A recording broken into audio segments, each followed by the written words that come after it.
be amazed. I think you should be amazed that after hearing your well-meaning effort the week before, they came back and some brought guests. No one should be more amazed than the ordinary pastor when they return. Should be amazed. You should be amazed. Spurgeon said, if some men were sentenced to hear their own sermons, it would be a righteous judgment upon them. And they would soon cry out with Cain, my punishment is greater than I can bear.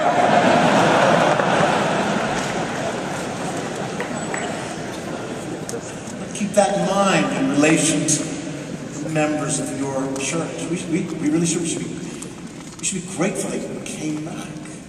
We should be grateful they stay awake.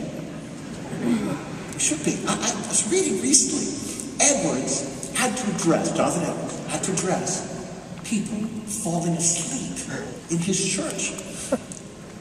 In a sermon titled, When the Spirit of God Has Been Remarkably Poured Out on People, a thorough reformation of those things that before were amiss amongst them ought to be the effect of it. Title of the sermon, and in the sermon he's speaking, listen, Edwards is speaking against people sleeping in church. Listen, not just sleeping in church.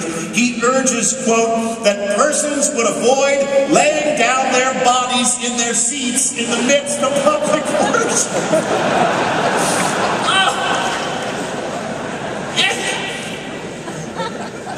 Looks out during public worship and people are stretched out. There's nothing subtle about what's going on. The heart breaks for Jonathan Edwards. I feel so bad for Jonathan Edwards. I said so often during the 27 years I had the privilege to serve in Covenant Life. Covenant Life.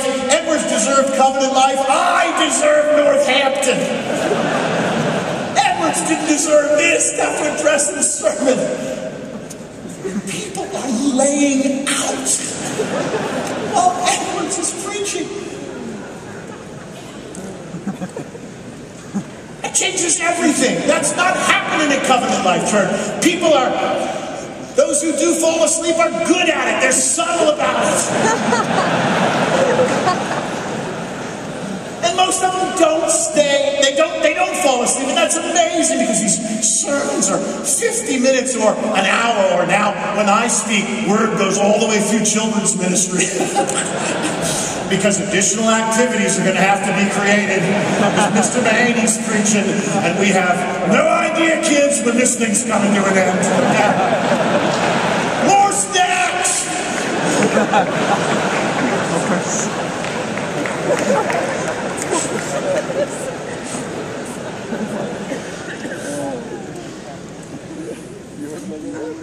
There's another thing about patience. Cultivating patience is